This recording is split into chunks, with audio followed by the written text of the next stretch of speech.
have pattern recognition. See the recurring elements in the stories and listen from the point of view of how you relate to them, how you find yourself in those stories.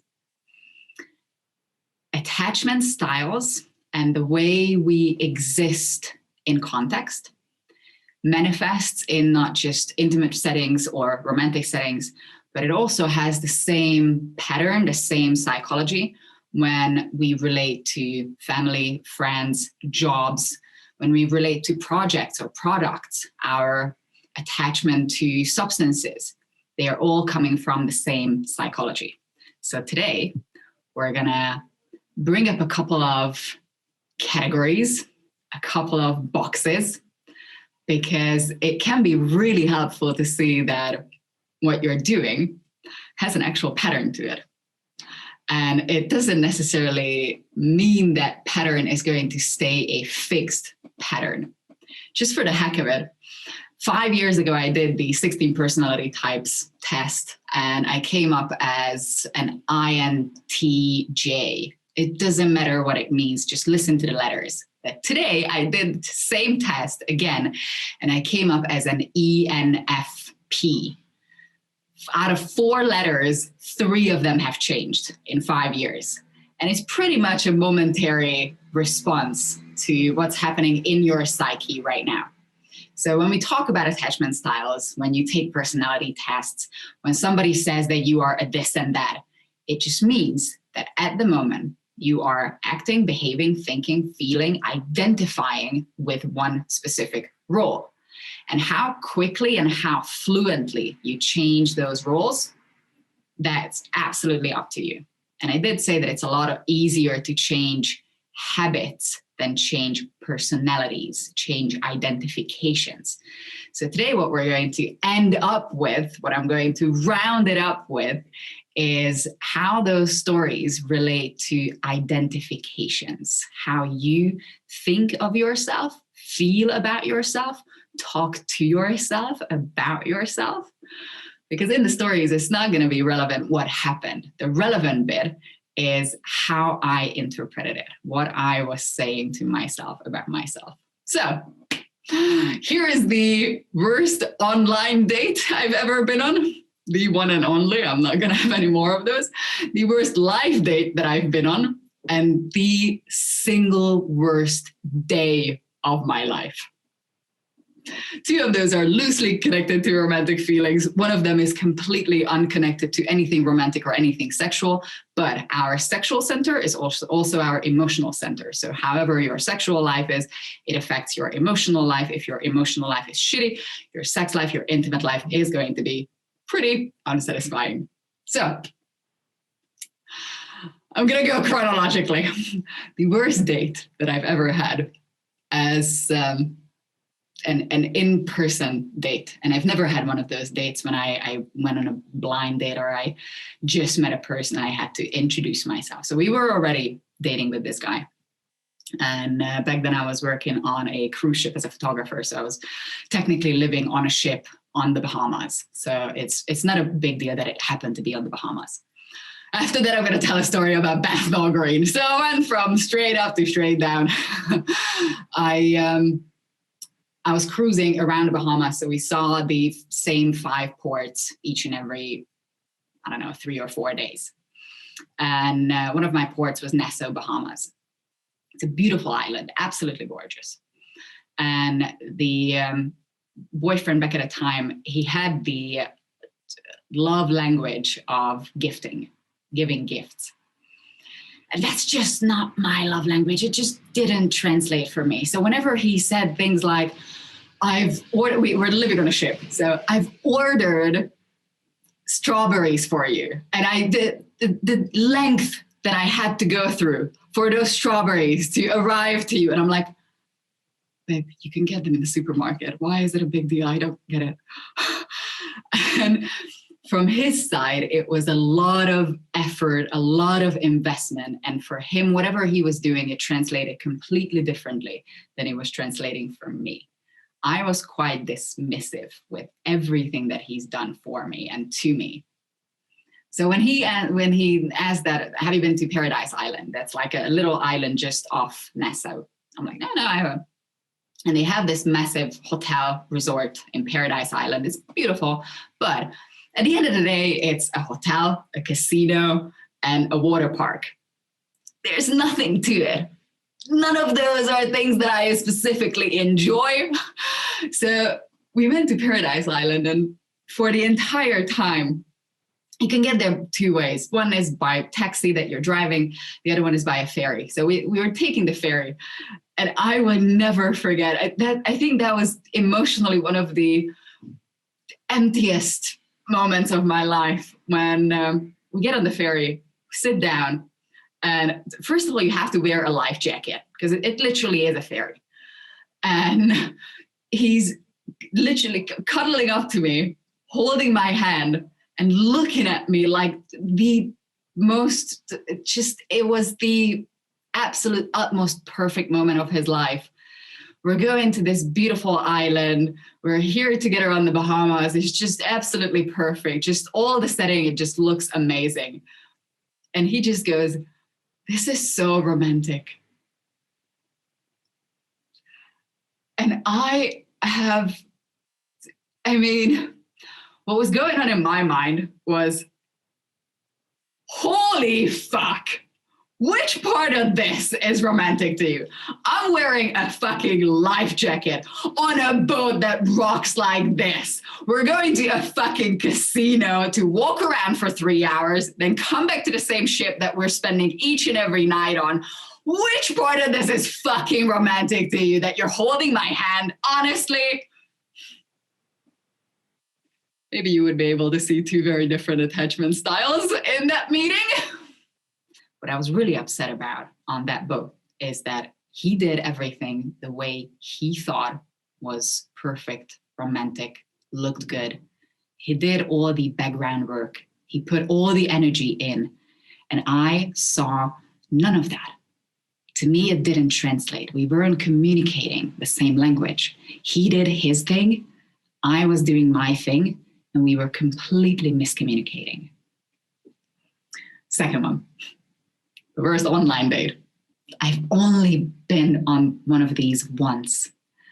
Holy fuck. First of all, when I arrived to this whole thing, I'm sitting at home. when I log into this thing, it hits me how much sadness, desperation, and fakery is going around in this place. I felt like everybody is trying to look somehow, feel somehow, pretend that they are somebody, and they are none of those things. They're women with literally bottles of wine, like you can see in a bottle. Be like, hey, let's have some fun. I'm enjoying this so much. And the moderators are like, now everybody pretend, give me your best sass. Ow. I'm like, you fucking joking, right? You're sitting at home to a laptop or to your phone going, ow. Like, what kind of action is this going to lead you towards? Like, what are you getting tonight out of this? Like, you're going to turn around and be like, yeah, I'm fucked up enough. Like, ow. And there were these 1 minute and a half speed dating, speed chats. And I ran into each and every one of them with the little spiel. You know, it's like I like asking people, how are you? What are you doing? Blah, blah, blah. Who are you? So I don't start talking about myself. But if I'm asked that, what am I doing and who am I and blah, blah, blah, which on a dating situation is quite normal, I guess, then I do talk about it. So I did start with, I'm not really here to look for a relationship. Somewhere deep down inside in the back of my mind, I'm like, as soon as you see the faces, you're scanning them. You're like, am I interested in any one of you guys? No, okay, so this is work. So by the time I made up my mind in like the first 2 seconds, I'm like, yeah, I'm not attracted to any one of you guys. But then I'm like, okay, so what am I here for? well, I'm doing research. This is my job. And I'm just really interested. I've never done this before. First of all, when that exits my mind, immediately everybody is just like, just energy drops, like sexual energy, just cog block immediately. And that's already a little bit disheartening. I'm like, like what do you expect? We are living in 2 different countries, probably continents. Like, what did you expect? What is this going to turn out to be? And then I do ask them that, what are you here for? What would you like to get out of this whole thing? Or what are you looking for in life? And there were men showing me like their vision boards that, look, I put up pictures of like beautiful women and good relationships and all that. Each and every one of them, it was like 4 or 5 guys that I went through, ended up saying something along the lines that they're looking for something genuine. They're looking for intimacy. They're looking for love. They're looking for a partner, not like a fucking Tinder date. I've only spent maybe 20 minutes ever downloading one of those swipey things, and it's horrible. And then you go back to the main room, and the moderators are still like, so did you have fun? Okay, let's do games now. Let's ask each other questions like, what's your favorite animal? What kind of cupcake would you be? Like, well, I asked 4 or 5 men in the first 30 seconds of ever meeting them that, what are you looking for in life? I still stand by that is a better icebreaker than what kind of cupcake would you be? And in general, in the dating world, I see something that probably kept me away from ever dating. We don't open up our hearts. And it's really strange for me. It really is. What's the worst that can happen if you admit that you feel lonely, that it would be so nice to just cuddle up to someone, that it would be really fucking nice to find the one person that loves you the way you love them, who doesn't want to cheat on you, let you down, kick you out, who is not clingy and not too distant? Wouldn't it be really fucking nice to just be kind to each other all the time? Wouldn't it be really safe and secure to wake up next to the same person, go to bed next to the same person, and each and every day feel like that you are loved, appreciated, supported, taken care of, and that you have somebody to take care of because you have so much love in you and you would love to give that? Wouldn't that be much nicer than pretending that we're having fun while you literally have to get drunk because you're so scared, you're so intimidated, and you're so lonely that you couldn't make it through the night without a drink or a bottle? It really made me sad immediately as I entered that group that, holy fuck, this is what's going on out there. And just because I don't really date, it doesn't mean that that energy doesn't affect all of us. They're the people that you're working with.